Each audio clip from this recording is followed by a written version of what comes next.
Thank you for joining the Two Minds Connect podcast, sponsored by Canion 3D, with your host, Benny Martin and Ty Canion. Do you have a need for 3D printing products and services? Look no further. Canion 3D is a retailer of 3D printers from companies like Creality and ANET, along with being producers of our own PLA filament in over 50 colors and patterns. We also have a wide selection of 3D printing resins from Applied Lab work that are built for Formlabs, Anycubic, and Moai printers, just to name a few. We are also a 3D printing service bureau specializing in stereolithography and FDM technologies, using only the best professional 3D printers to produce virtually any model. So whether you need a medical, dental, or general purpose model, we've got you covered. So check us out today at www.canion3d.com. Place an order using the promo code podcast and get a 15% discount. This offer won't last, so act fast to take advantage of this special offer. Peace. Hey, what's good, everybody? This is Ty Canion. And this is Benny Martin. Yo, so what's up, y'all? Welcome back to the Two Minds Connect podcast, coming at you for another great episode. We are super excited today because we have our first guest. But before we get started and before we bring her in, Benny, man, how's it going, man? How's everything going on with you? Man, everything is good, man. This has been a really great week and a great weekend. You know, work has been good. You know, the family is fantastic. You know, kids and everyone else is doing great. You know, had a pretty good weekend. It's been nice and sunny out here, and you know, just enjoying some of the good weather before the fall really hits, and you know, all that other stuff. So you know, outside and meeting up with people. So it's been good. How about you? Oh man, everything's good here, man. Today's been kind of chill. Just cooked, had some company a little earlier, and you know, it's been a little bit rainy, a little bit dreary here in Germany, but yesterday was awesome. Went hiking with a good friend of mine. Shout out to you, Alchemist. He knows who he is.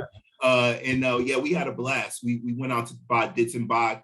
We did the full hike. It was almost 11 kilometers, but it was a dope time. Beautiful weather, beautiful people. You can't ask for more. So yeah, so everything's great over here, bro. Good to hear, man. Glad you were able to get out and enjoy some of that, you know, beautiful weather in Germany, you know, before, you know. Before it gets real here. You know, for about 6 months in Germany, it's just like clouds and wet and snow. So yeah, it's good to get out there and see some of that beautiful greenness out there and, you know, enjoy it. Yeah, everything's real in the field. That's for sure, bro. All right, man. So without further ado, we want to introduce you to our first guest on our platform. You know, we started this platform with the thought that, you know, we want to bring people into our universe that have, you know, positive people who are doing things that are impactful and willing to share their stories and talk about things that, you know, might be a little bit uncomfortable to talk about at times, but it may help someone out there with their mental health or with their or with spirituality, or, you know, whatever it is that they're looking to gain out of being involved with our show and with our platform, that they can get something out of it. So today we have a woman who's been through quite a bit in her life, but has a very positive and a very amazing aura about her, and we can't be happy enough to have Miss Brandi Benson on the show today. So we are going to bring her on right now. So how you doing, Brandi? Hello, how are you? We're doing great. Glad to have you on the Two Minds Connect podcast. Thank you so much for having me. It's a pleasure, and I'm excited to, you know, share my story and answer all the questions. No doubt. The pleasure is all ours for sure. Absolutely. Yes. All right. So let's get into it. So, you know, the way we connected was kind of, I guess it's very 21st century. It's very unconventional. So we're both on LinkedIn. I'm a huge LinkedIn user. I probably use LinkedIn more than any other social media platform because I just feel like you get a lot more out of it than, you know, the typical run of the mill social media platforms. And this is proof positive right here. You were actually a suggested person that I should connect with because we went to the same school. So I just sent you a connect request and said, hey, you know, I saw the taglines of your profile, and I thought you'd be someone very, very interesting to talk to and to have on our platform. And again, I really, really appreciate, we appreciate having you on the show. And I just want to let the audience get to know you a little bit. So tell us a little bit about yourself, about your background, and what you do as far as your activities now and family life and things of that nature. Okay, hopefully I can answer all of those. I know, it's pretty loaded question. Iterated, okay. So I'm originally from Northern California, like the Bay Area. Okay. Originally from there, lived there for an extremely long time, about 16 years. And then we moved to Hawaii. And then from Hawaii, I ended up leaving and going to Illinois. Mm-hmm. That's where I ended up joining the military. So I joined in 2008 and I ended up getting out in 2013.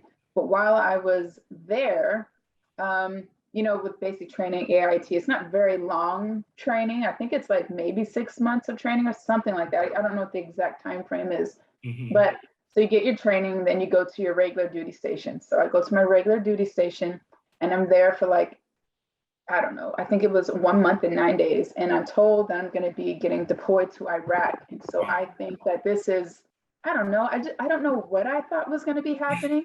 I just felt like I just learned how to do my job and how to shoot a gun and do all this stuff. Like, why would they send somebody like me to go like defend the country and, be like a savior to like battle buddies and in my own life? So that was very like mind-boggling, and I just didn't understand why they were doing that. It just didn't make any sense. But of course, like that's why you sign up. You know that there's a possibility that you might get deployed.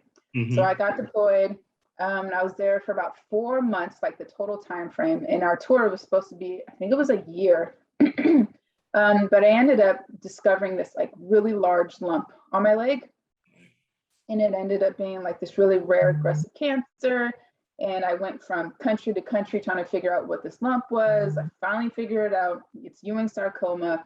And then my whole entire world just comes crashing down because I have spent 24 years. I was 24 years old at the time, but I've spent 24 years of my life like grooming myself to be this person that I'm growing up to be. So I had dreams of like playing on the all Army team. I had made it on the soccer team.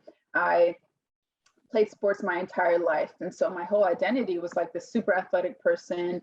I was able to keep up with the guys. I'm running quick, fast miles. And then now I have this cancer in my leg.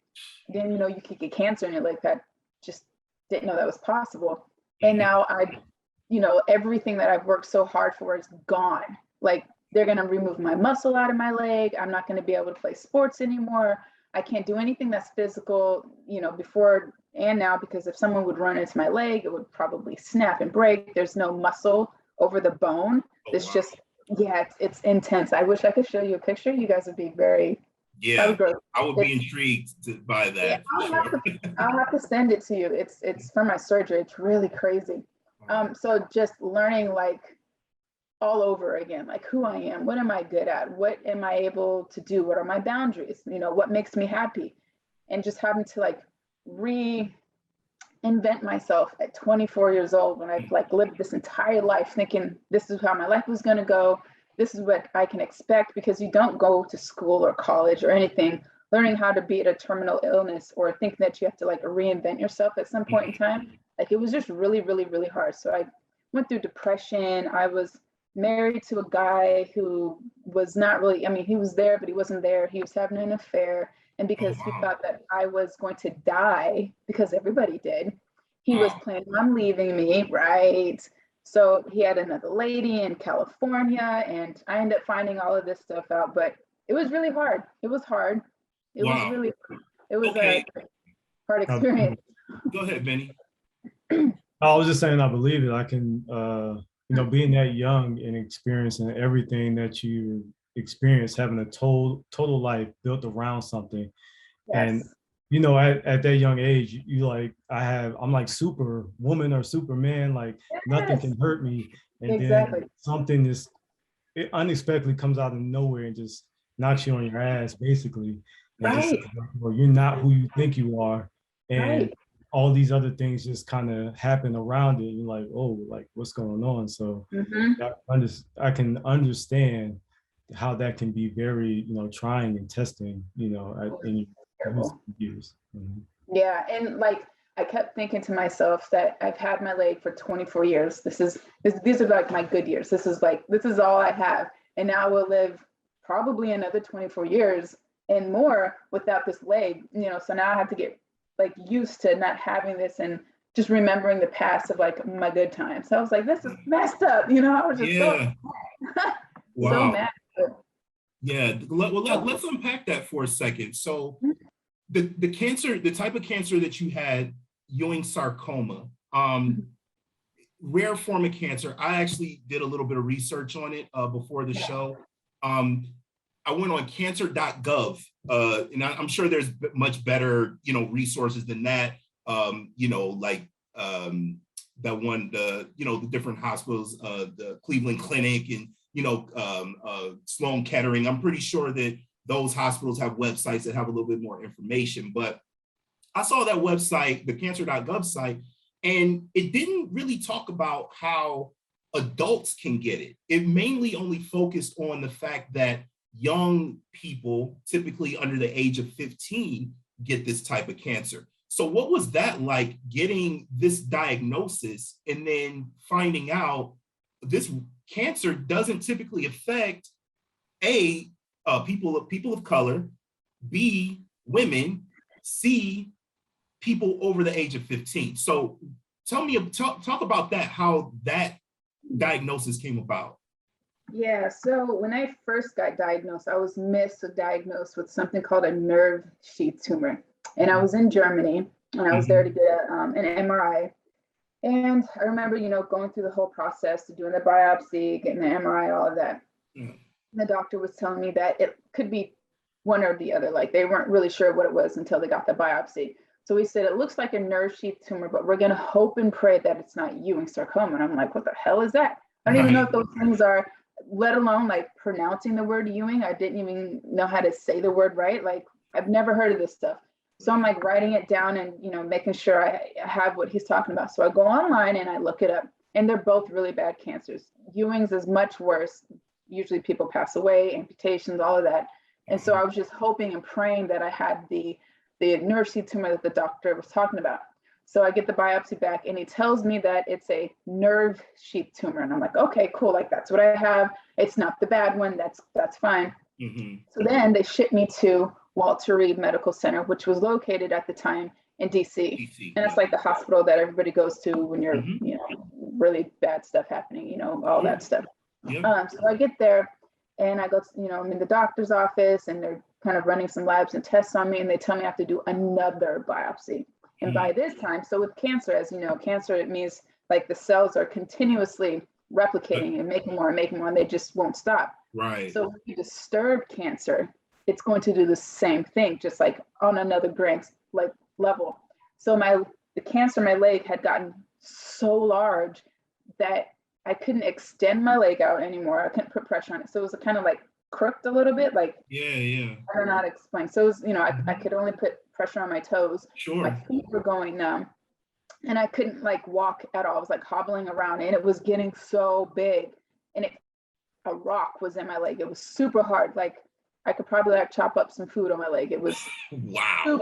It was like rock hard, like oak hard. Insane. Wow. So I know it's crazy. So I get to Walter Reed. I can barely walk. My leg is really hard. This like rock is in my leg. And they tell me I have to do a new biopsy. And I'm asking, why would I have to do that? Like I just got diagnosed with a nerve sheath tumor. So they explain because the cells are old now, because it was a couple of weeks ago, I have to do a new one. So they do a new one. They come in. My mother was there. Family members were there. They come and take my mom out and they talk about it's a, Ewing sarcoma. I remember her screaming and crying, and I was like, oh my God, like, what is it now? Oh, So they come into the office and they are into my hospital room and they tell me it's a nerve sheath tumor. I mean, a Ewing sarcoma. And I just remember thinking, oh my God, that's the one that the doctor said he didn't want me to have. So then I automatically started crying because I have everything online. Like, it spreads to your lungs, to your spinal cord, to your brainstem. And I'm like, I'm only 24. Like, how the hell did this happen? Like how can't I don't, it's like, I couldn't even fathom it. Like, I couldn't believe that I was going to die. It made no sense to me. I thought maybe I was a bad person. Is this my karma? Like, I don't know what I did to get this, because that type of cancer is only in like young Caucasian boys. And I am Black, I'm 24 and I'm a woman. I'm like, and I kept thinking they have the wrong person. Like, that's not even me. Like, how is that possible? However, my mom is white. So maybe that's how I got it. I don't know. Okay. That makes, okay. Yeah, because that's, So is it like so basically it could be a hereditary kind of thing. But it's not. They don't know how you get it. So I went to a walk just recently when I was in California, and I spoke to you guys when I was there a little bit. And I was talking to one of the head like sarcoma specialists, and he was saying that it looks like these type of cancers like Ewing sarcoma are like injured induced. Like, you hit your leg on something, or like you break a bone or something happened. And so what happened months ago, I was working out super hard, like crazy. And I was doing legs like a couple weeks before. And I was doing all this stuff. I was training with like this really big, like, where they Tough Mudder kind of thing. Super big, like, big. Yeah. And he's like, show me all these new workouts, and we're doing, and I'm like killing myself. And like the next day, and my legs were so sore, and it feels like it's bleeding on the inside of my legs. And I'm like, man, I think I like pulled something. So I don't know if it was that, or it could have been like the burn pits in Iraq. You're exposed to all these chemicals. The water's really bad. You're not supposed to drink the water, but we're brushing our teeth, we're washing our, our hair, our clothes, like all that stuff. So I don't know what it's caused by, but I know it's not like passed down from generation. It's not hereditary. Okay. Yeah, that's very interesting, because you mentioned the burn pits. I'm no stranger to those. When I was in Iraq, I spent about 4 months there in 2007. And we used to do PT and run past the burn pit. And I'm like, this cannot be healthy. Like, we're breathing in this refuse of waste and needles and, just trash, just period. Just anything that was thrown away was put in these burn pits. And we still don't know what the long-term effects of that is. I mean, the only thing we can do at this point is just try to live as healthy lives as possible. But that's really a great point. But, again, like what you went through is just very, very unconventional and very, very traumatic. So it is. And when I finally get to the ward at Walter Reed, I noticed that everybody there is from deployment. Every single person is, it's not like, oh, I was, I'm at home or whatever, and now I have this lump and now I have cancer, but almost everybody on that ward was from deployment. So I think it probably was from being deployed and being exposed to those chemicals. And I mean, because we would walk past mortars and bombs and things that didn't go off, and that's radiation. That's chemicals seeping through the ground. Like, it was just like, it was normal. So I think it was being deployed. And all of that stuff.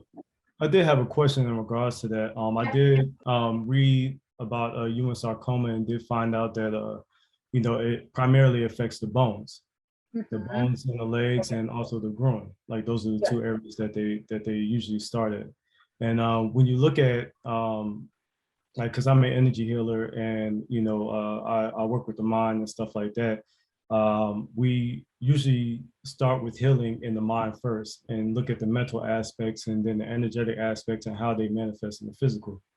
So it's like, being that, it affected the leg and the bone, which is two aspects of the body that are supportive.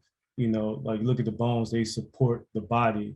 If you didn't have bones in the body, you basically just be a pile of soup. And if you didn't have right. And if you didn't have your legs, where would you move around? Like, how would you get around? You wouldn't have your support system of your body to get around.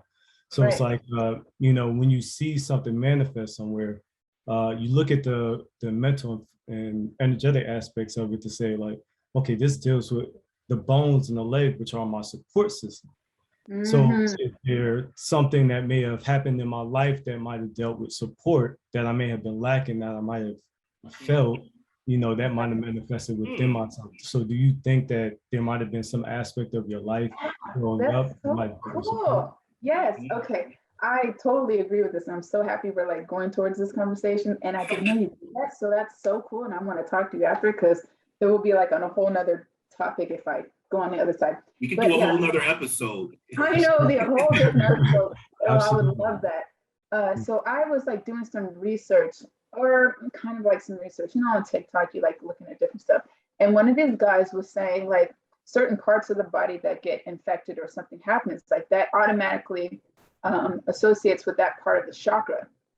So I'm thinking maybe that's like the root chakra, right? Your foundation, like all of that. So when I get deployed, I'm like, I don't have a solid foundation. My root chakra is all off. Like, I don't feel safe. I feel very scared. We're getting bombed all the time. So I think that could have also attributed to like my mental health. Like, I was so stressed out. We got bombed all the time. And you never knew when it was coming, because we had some sort of like, I don't know, some sort of alarm system that never went off. I don't remember what it was, but I don't know if it was like 30 seconds or 10 seconds. Like, it was supposed to let you know. The warning system. Yeah, the warning system. Yeah. The CRAM would knock out any IEDs that would come in. So yeah, but anyway, go ahead. I'm sorry. No, you're good. I can't remember. It's been so long ago. Yeah. But it's like that protective system was not there. So you never knew when it was coming ever.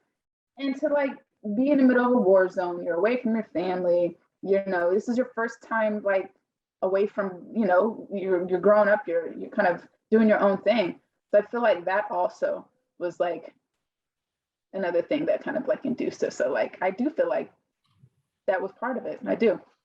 My energy was not correct. Like, I was stressed, super stressed out. Yeah, that's great. That's a great analogy. Great point. Yeah, Benny. Oh, yeah.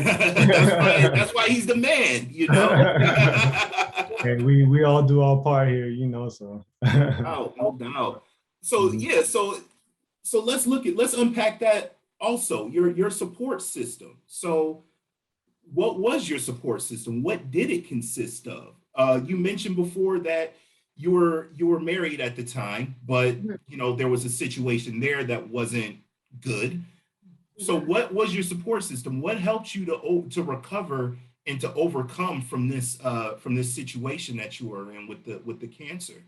Yeah. So when I was going through the whole entire process from going to from Iraq to Germany and then back to the States, I was in constant contact with my mom.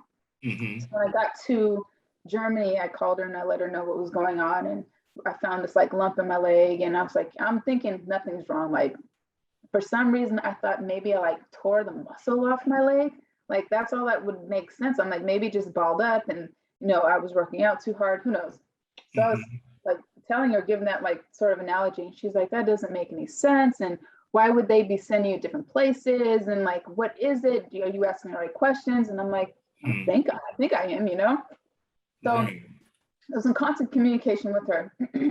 And when we find out that it's sarcoma cancer, or that it's cancer, I was in Germany. I was on the phone with her, and I remember her again screaming, and she was petrified. She was scared because my step grandfather 2 years prior had died from throat cancer. So we like literally watched him just disintegrate. He went from being a really strong like police guy who was working with like the FBI to literally like nothing. So I thought, this is what's probably going to be happening.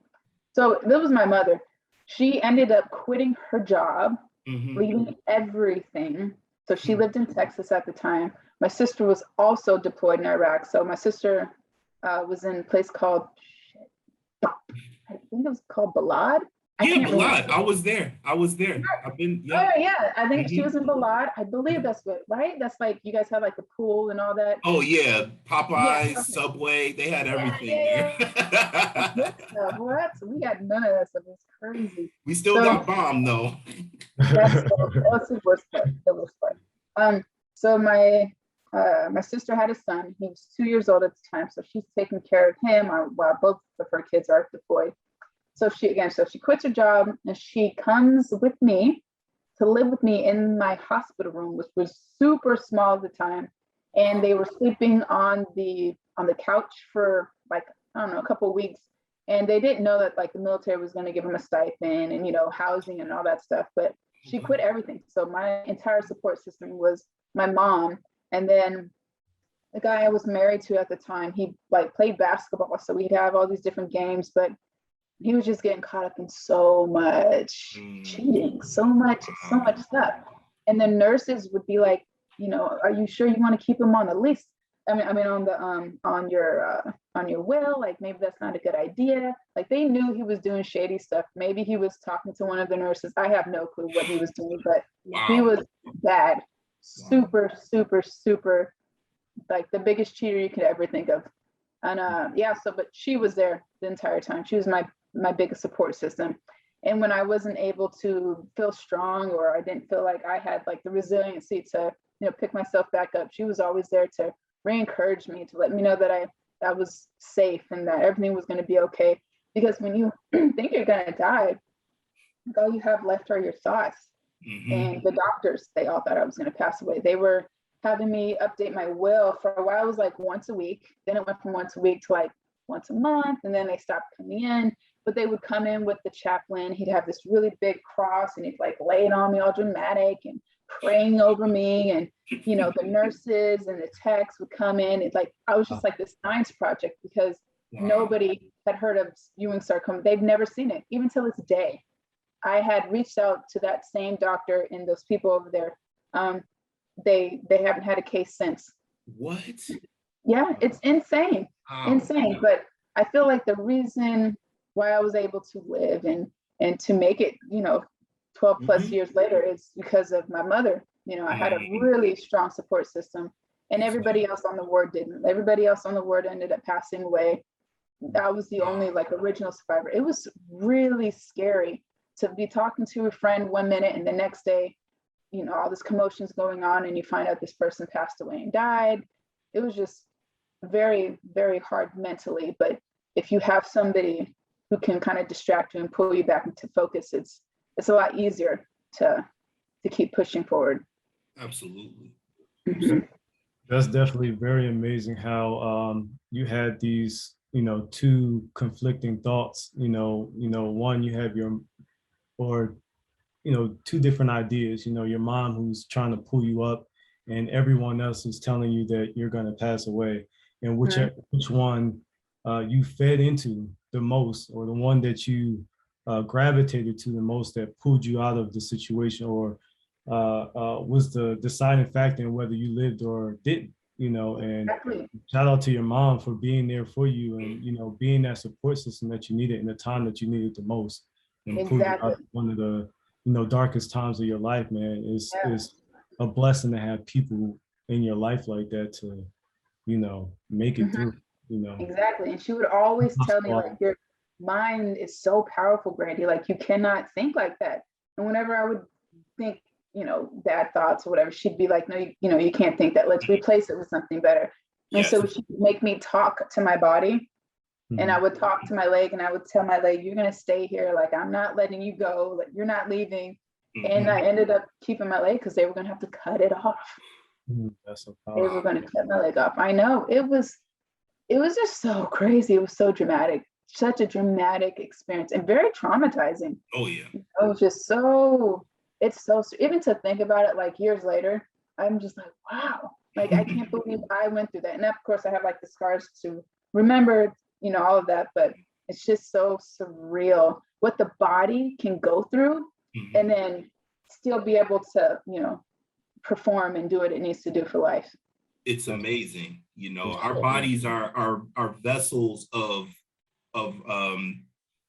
what's the word, recovery, and of just being able to withstand and just get over like the things that we get over. I mean, it's just amazing, and that's why I feel like at the age that I'm at, I want to do everything I can to keep this body and stay in this body, and put good things into my body, so that way it gives in return. Those are for sure. That's for sure. Some things that I, definitely and feel like I'm blessed, and I think we're all can agree that we're all blessed to be able to live inside of our bodies and just do the things that we do on a daily basis, and just how phenomenal and how just amazing that the human body is. So one other, so again, I mean, we talked about, the mental, we talked a little bit about that, but what were some mental challenges that you had beyond that? I mean, I know you dealt with a spouse that was not there in any way, shape, or form, unfortunately. And then, you had to deal with, your mom and how she was, kind of dealing with, her baby girl has cancer, and so you kind of got to be there, for her also. But what did you do to kind of overcome some of the things that you were going through before, and then also after you were healed from it? That's a very loaded question. Well, okay. It's like, I don't know how to explain it. It was just like being on a roller coaster, and you're zooming by so much stuff, and you don't really have time to register what's going on because it's happening so quickly. And so I discovered I had cancer. It was January 17th, February 4th. I'm in Walter Reed, and I know I have cancer now. And then I think it was like February 24th or something. Now I'm starting treatment. So it's like been a little over a month that I have to figure out that, what's going on with my body. Now I'm dying. It was a lot to register and a lot to come to terms with, that I was in denial for like so long. And I think me being in denial was just maybe like my coping mechanism, like to, I don't know, not to feel so overwhelmed, because I would forget that I was sick and I had cancer until I like looked in the mirror, and I'd be like, oh, that's why these people are staring at me. Like, oh, this is why I'm getting these looks. Like, I would forget. It's just so strange. But I feel like I didn't have a lot of time to like really register and like sit down with my feelings, because everything was done in such a hurry, and everyone thought I was going to die. So I didn't have much of a choice of like, okay, you're 24 years old. Do you think you want to have kids in the future? Do you want to preserve any eggs? Like, I didn't have any of those talks. Nobody talked to me about fertility issues that were going to be in the future. They were just like, this is what your regimen is. This is what you're doing. This is how often you're doing chemotherapy. We're starting it now. I didn't have a choice about anything. I had no say so.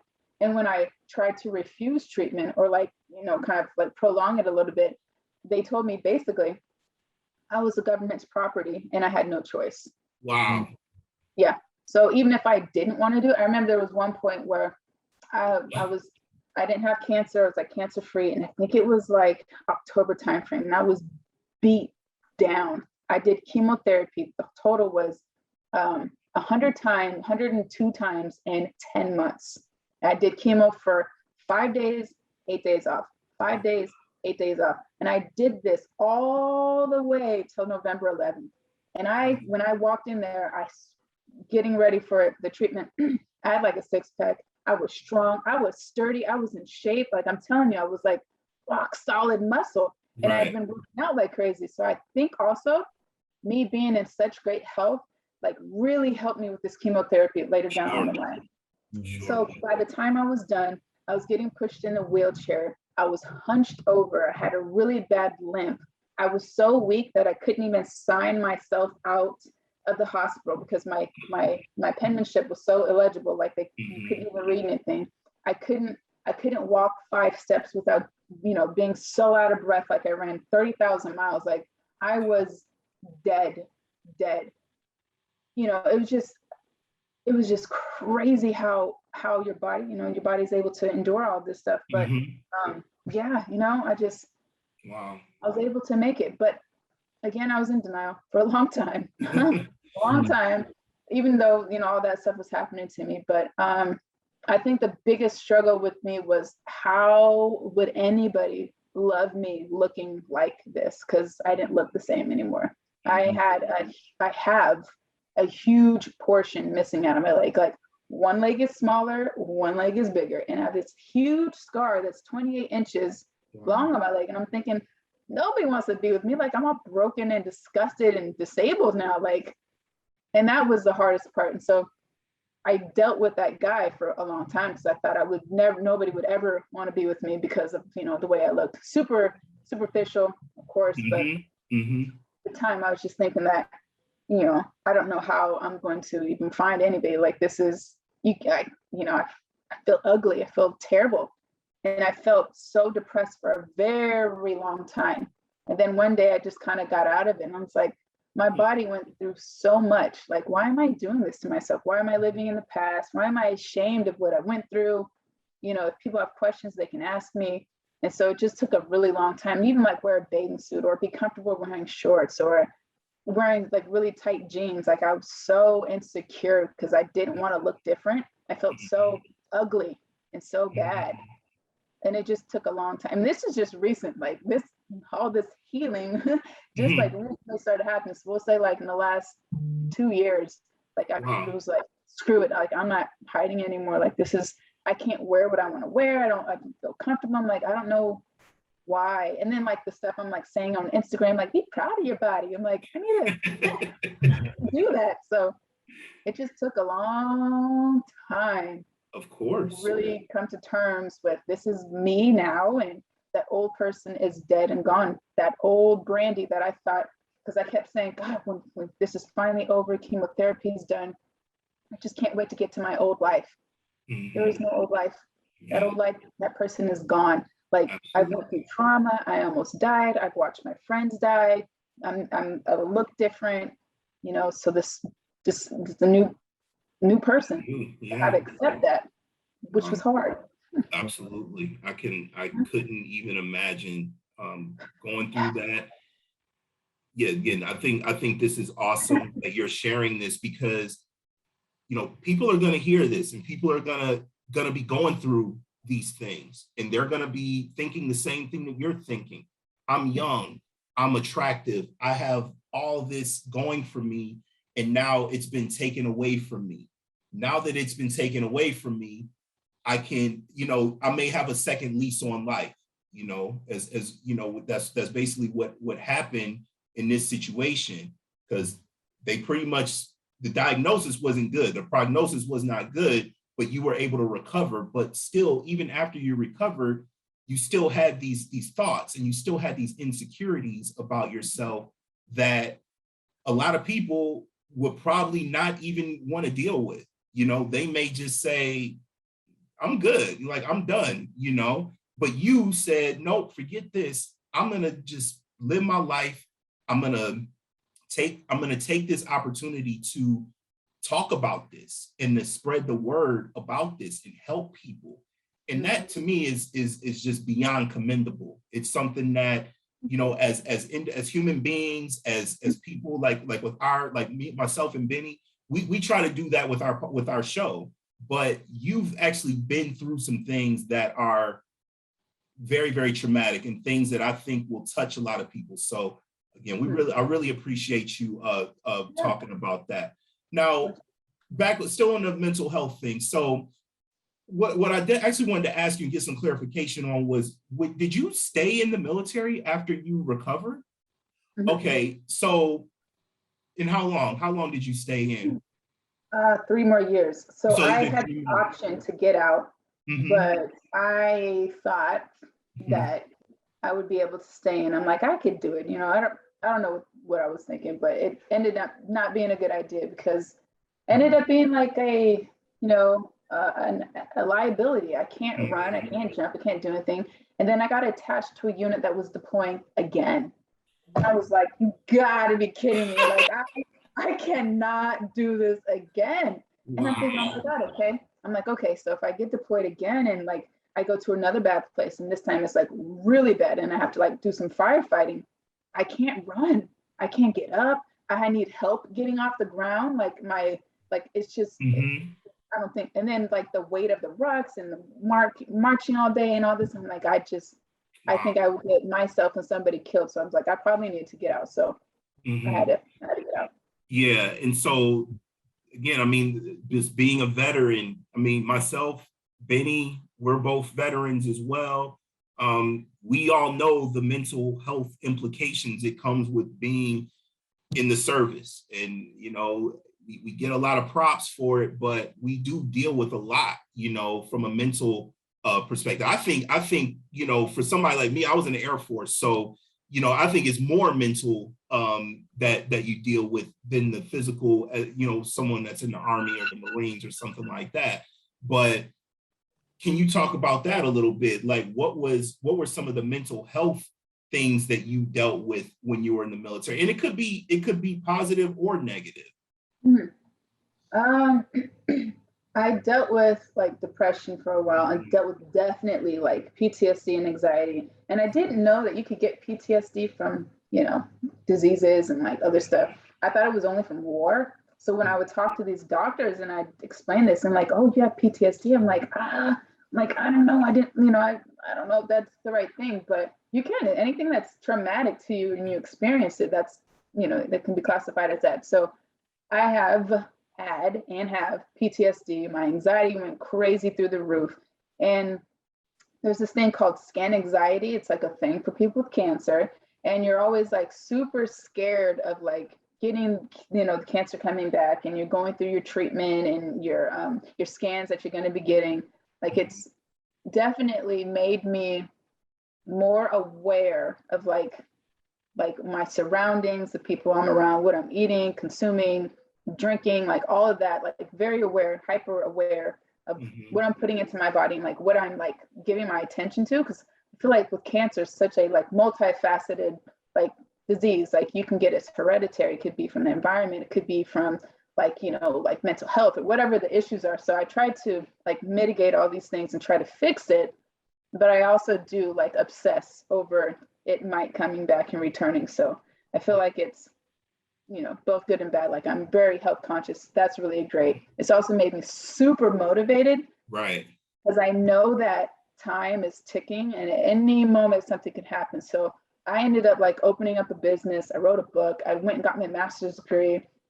And I ended up doing all these like really, you know, amazing things that like in a short amount of time. I was like, I feel like I have no time to waste now. And I just want to get it done as quickly as possible. So those are like really good things. This made me motivated. I'm finding so much more purpose in life.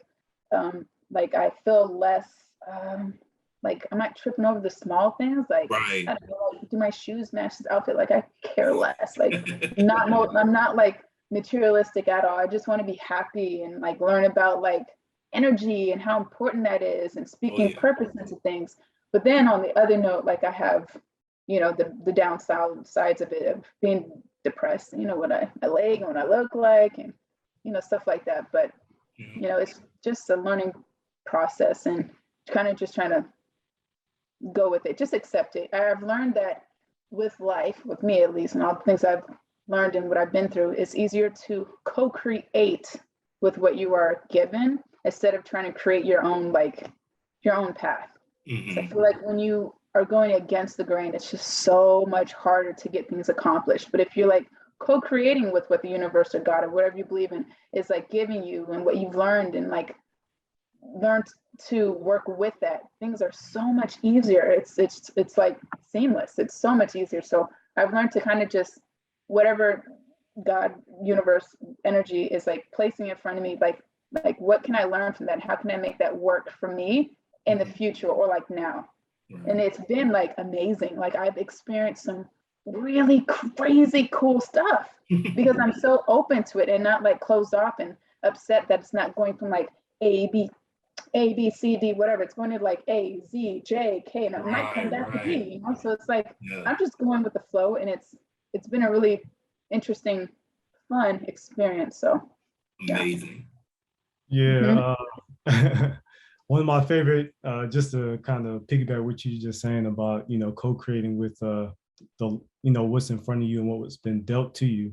One of my favorite quotes from a movie is Doctor Strange, where the Ancient One said to him when he was trying to learn how to become, enlightened was, you can't beat a river into submission. You have to surrender to its current and use its power as your own.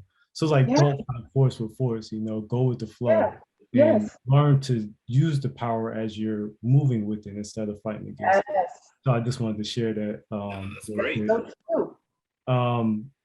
But just to go back on something you were saying about, how sports and what you learn, playing sports your whole life and building that mental will and physical will within yourself and going through, the battle of cancer mentally and physically and in the military as well.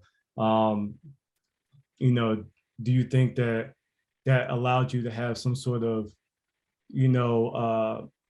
getting hit multiple times over and over, even getting knocked down, but still saying, okay, I'm gonna get back up. I'm just gonna continue getting back up. You weren't powerful enough to completely knock me out.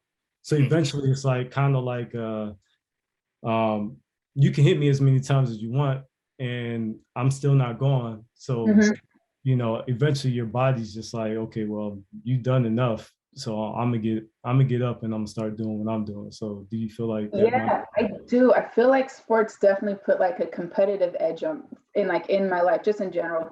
So like with sports, like you want to win, you want to do well, you want to be the best on the team. And for me, like my health stuff, like I want to live, even though people are saying I'm not, and I don't want to give up on myself, which is like the most important thing. Like people could say and do whatever it is that's not aligned with me, but if I give up on myself, then I'm basically failing, like I'm not going to win. So it definitely pulled a competitive edge at me. Like I'm thinking like, I'm going to prove these people wrong. Like I'm going to live, I'm going to do all of these things after, and I don't know how it's going to happen. I had no clue, but I definitely know that I had a strong competitiveness in me. And I think it's from the sports. I've been, an athlete my entire life. So maybe it was that, but I think so. What sports did you play? Oh my God, what sport didn't I play? Well, I was really good at basketball and soccer, but I did ice skating, I did gymnastics, I did karate, I did taekwondo, I did like this kickboxing thing. I was on a swim team. I did softball. I was really good at softball. What else did I do? I did ballet. I didn't like ballet. I think I did gymnastics. That's about it. And I see that you took a painting, which was a creative aspect from your father, right? Yes. I actually have it over here. I got to finish it. Yeah, he was my dad. So that's another story, you guys. It's Please. Super sad. Unless we have time, I would love to tell you. It's super a little sad and kind of long, but so he was really athletic and he was really creative. He could sing really well. He could draw really well, all that good stuff. But he ended up dying at 36 and under like mysterious circumstances. Nobody knows how he died. He just died. Wow. Do you think there might have been another support aspect of your life that might have left early? That might have left? Of course. I feel like I never had a father. I feel like with that, I probably wouldn't have picked the relationships that I did pick. It took me years to figure it out. Like I've been dating we're married now, but we started dating 2016, 17 timeframe. But it took a really long time, like really idiots that I had to go through, like to figure out how I should be treated in the relationships that I want and the life that I want to live. But I feel like if I had a good father figure that cared about me and was nice to me and really like nurtured me the way you're supposed to nurture your child, I feel like I would have chose different and would have had different, because I was like searching for love in all the wrong places, just not doing right. But yeah, I wish I would have had a dad. I'm always jealous. Always jealous. And I think it's so important to have, both parents too, but like as a daughter, I feel like it's so important because you're going to be dating, well, normally you're dating a man or a woman. I don't know. I don't know these days, but I feel like it's important just to know what like a good mate should be doing and what this person looks like. And usually you're looking for that person, like the father in that man. And I was just like clueless. I was looking, well, maybe it's this, maybe it's that. You know, I was just had abusive relationships. I had just terrible cheaters. It's just been so much, but you overcome and persevered through so much. And we cannot thank you enough for sharing your story. We would love to have you again on the show. Yeah. Anytime you're available, anytime you're free, we will be honored and blessed by your presence and by the great energy that you bring to just everything that you do. So we really, really appreciate everything and thank you again for joining us. So with that said, where can everyone find you? We see, like before I get into that, we follow you on Instagram and we see you in Miami and in California, and then you in Texas, and then you just all over. So where can people find you on social media, and where can we, if you have any charities or anything that you're involved with, where can we potentially donate and lend our support? Okay, so you can find me on Instagram. It's at Brandi L.Benson, and then Twitter's at Brandi Benson, Facebook Brandi L Benson. So it's basically all the same. Made it easy for you guys. And I work with this company or this nonprofit called the Sarcoma Line. So if people want to donate funds, more than welcome to do that. And they are a lot different than like regular organizations. So they focus on like the here and now versus like the research aspect, which I feel like is super important. And then I'm also working with another foundation called More Than Cancer, which is more research-based, as well as the here and now, how they can help individuals. Awesome. Well, Benny, got anything to add, brother? Oh, no, I just wanted to say thank you for sharing all of that with us, taking the time out of your busy schedule to come on the podcast and, bless us with your insight, your experience, and everything that you've been through. It's definitely been a blessing to our platform. And again, like we would love to have you again. There's another side of you that we haven't heard about, the creative side. So we would definitely love to have you again and speak about that and, just, learn more. That would be great. Namaste.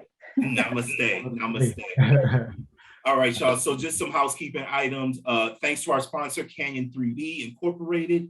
Greatest 3D printing company in the world. Check them out, canion3d.com. Two Minds Connect podcast, we are on Facebook. So we're at the number 2 Minds Connect. On Instagram, we are the word 2 Minds Connect. So TWO Minds Connect.